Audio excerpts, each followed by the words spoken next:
The word perfect is a very useful tool to use when critiquing media. There just isn't any word as succinct or as useful to get across the idea of something having no flaws.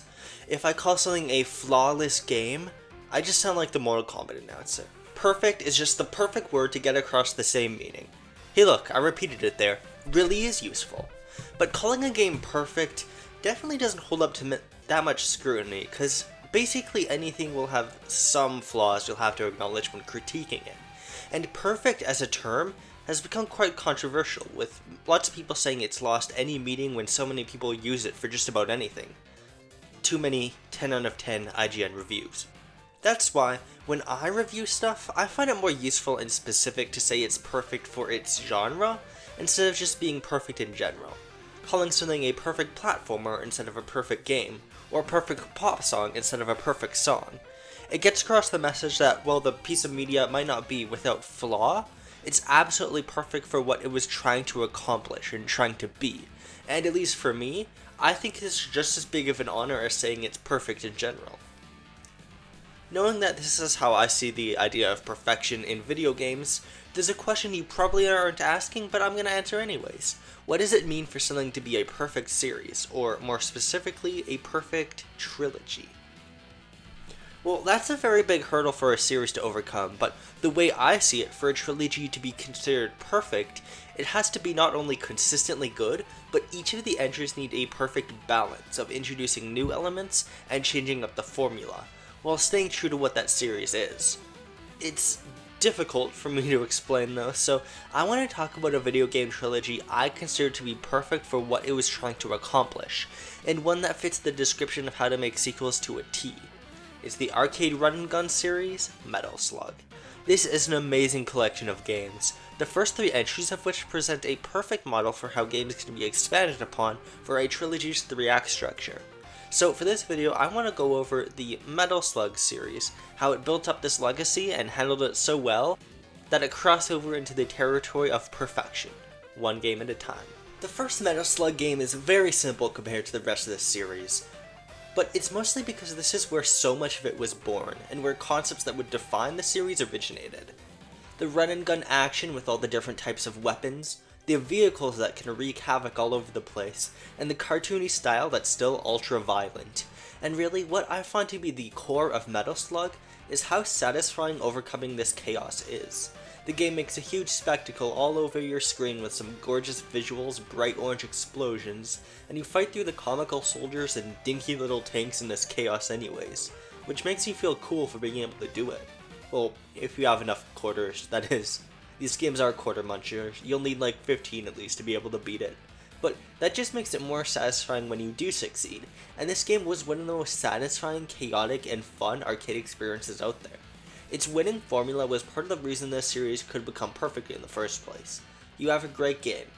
It just could use a bit more variety in the types of enemies you fight, and there's still lots of ways you can push its mechanics. I mean, the final boss is literally just a guy in a helicopter.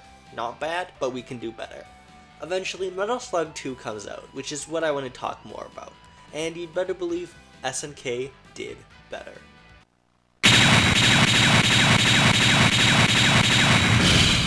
Metal Slug 2!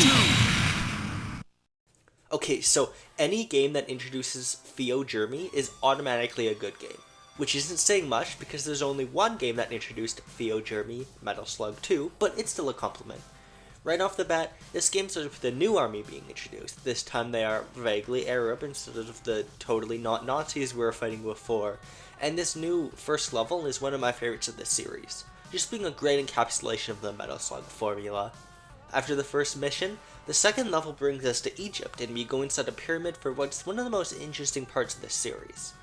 Because after a brief moment without conflict, you see these miners run out from the pyramid that they're mining for some reason, and after a tense moment, it's unveiled to us.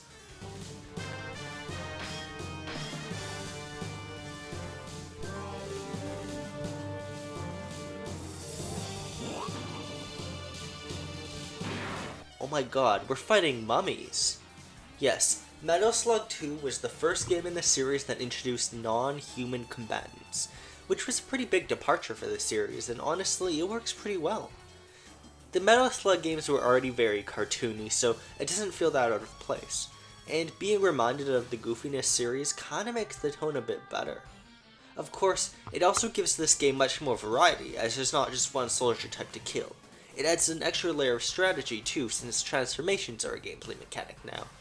Really, this second mission in general is a lot of fun, because it emphasizes spacing and platforming in a unique way for the series, while keeping the action intact. The boss is a great example of that too, since it's more of a platforming challenge if anything. After such a bold 2 opening missions, this game strategically chooses to go back to fighting the regular rebel army for the next few missions, bringing you back in line with the types of battles that happened in the first game, and just giving more of what was so good in that first title. They also give you a laser. That laser is so much fun, you guys. I still prefer making clouds of red with a shotgun though. There's some really satisfying weapons in this series, is my point. You later fight against these weird zombie things in a sewer level. I'm sure this game had no Resident Evil inspiration whatsoever. And of course, in the final mission, we fight against the true villains of the series, the Martians. This series just progressed from fighting armies of humans to literal aliens who are pulling the strings. And Metal Slug 2 made it work.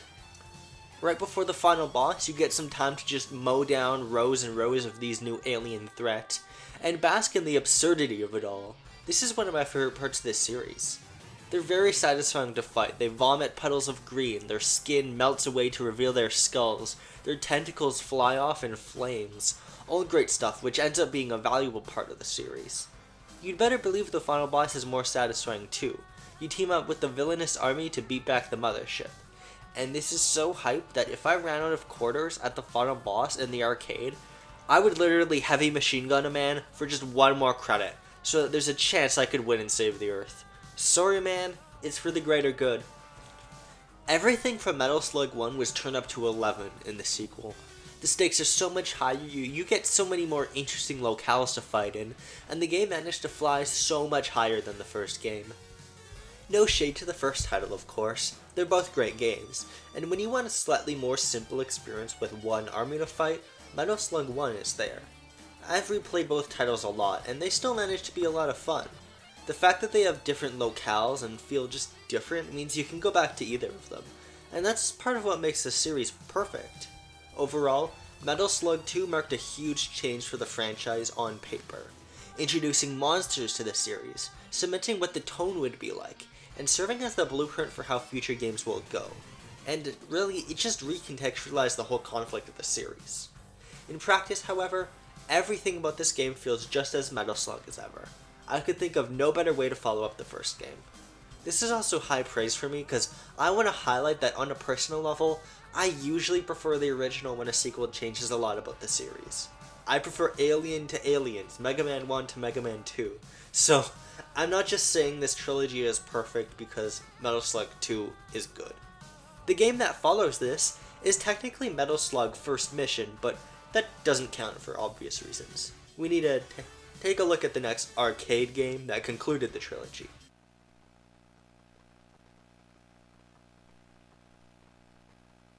Metal Slug 3 starts with you going to the island of Dr. Moreau to fight some crab people and then a jungle with evil blood vomit zombies. Yes, Metal Slug 3 absolutely raises the stakes even higher. More enemies to fight, more places to fight, more vehicles. Technically not more stages, but they're longer so it feels like more stages. What Metal Slug 3 really excels at is ultimately just giving us more of what Metal Slug 2 introduced, while having enough differences to justify its existence as a sequel. Those first 2 levels, the aforementioned crab and blood vomit zombie ones, are really cool because they also take a bold new direction, but this time the regular human soldiers you fight are peppered in throughout, giving it a more distinct tone and way of engaging with combat. Metal Slug 2 couldn't really do that because it wanted there to be more of an impact to teaming up with the bad guys at the end, but here, Metal Slug 3 has more missions where you fight multiple factions. It's indeed very cool. Had a lot of those, but Metal Slug 2 kinda skips them. That might not sound like a big deal, but it really affects the way these sequels flow in a positive way, and these little details are what makes Metal Slug such a good series. Actually, when you think about it, this trilogy has such a good flow to its games, which is especially apparent when you marathon them like I've been doing. The first game is a simple battle against an army. The second game gradually introduces supernatural elements before a climactic showdown with aliens. And the third game starts with sci-fi stuff in full swing, and at the end you go to fucking space to beat back the Martian's mothership. This game's last mission feels like it would just be a rehash of Metal Slug 1's helicopter boss, but then it turns into a vertical shoot 'em up. New gameplay styles is always cool, and culminates in an all-out assault on the alien mothership, where this threat is finally defeated. This game completes the trilogy in such an exciting and explosive way, acting as a perfect cap-off to it by literally going to space. This trilogy never ceases to be exciting. I'll be honest, Metal Slug 3 really isn't my favorite game in the series. I find it a bit too difficult even compared to what came before, and platforming isn't emphasized as much as Metal Slug 2. But those are really just minor issues and probably just a me thing. Even despite them, Metal Slug 3 manages to be an amazing run and gun that really knows how to build off the previous entries in its series. There's something fundamentally compelling about a trilogy, which is why I'm talking about this series as a trilogy specifically. Well, for one, SNK would declare bankruptcy shortly after the release of Metal Slug 3 due to the declining sales of arcades, which means this is the kind of the end of the era to this franchise, but also a trilogy presents a perfect avenue for a franchise to introduce an idea in a first entry, expand upon it in the second, and provide the natural conclusion in the third entry. There's a reason the idea of a film trilogy, for example, is so iconic, and it applies to video games as well. Metal Slug's simple arcade format allowed for this trilogy to have a very distinct shape and flow, because it's an arcade format that's so versatile and open to cool new ideas, while the series can stay so fundamentally true to itself. Whenever I think about what makes a trilogy a good format for video games, Metal Slug seems to fit all of it. The first 3 mainline Metal Slug games are the perfect video game trilogy. And you know, I've been talking about the trilogy the whole time, but fun fact, most of the time I was writing this script, I envisioned it as an analysis of the Metal Slug series entirely, not just the initial trilogy when it was being developed by SNK. So I initially planned to talk about Metal Slug 1 through 6, not the spin-offs of course. Metal Slug 3 doesn't quite meet my high standards of perfection. Plus Metal Slug 7 was originally created for consoles, so it's a different beast entirely. I scaled it back just because my most interesting stuff was about this first trilogy, but do know that the subsequent mainline Metal Slug games are really good still. They're able to scale it back just a bit with more of a focus on regular armies while still occasionally introducing supernatural elements. You get to fight Yetis in the next game. This keeps it feeling very fresh, even when they would do more and more sequels. So I suppose the point of me saying this is that Metal Slug is still good after the initial trilogy. The initial perfect trilogy, if you will.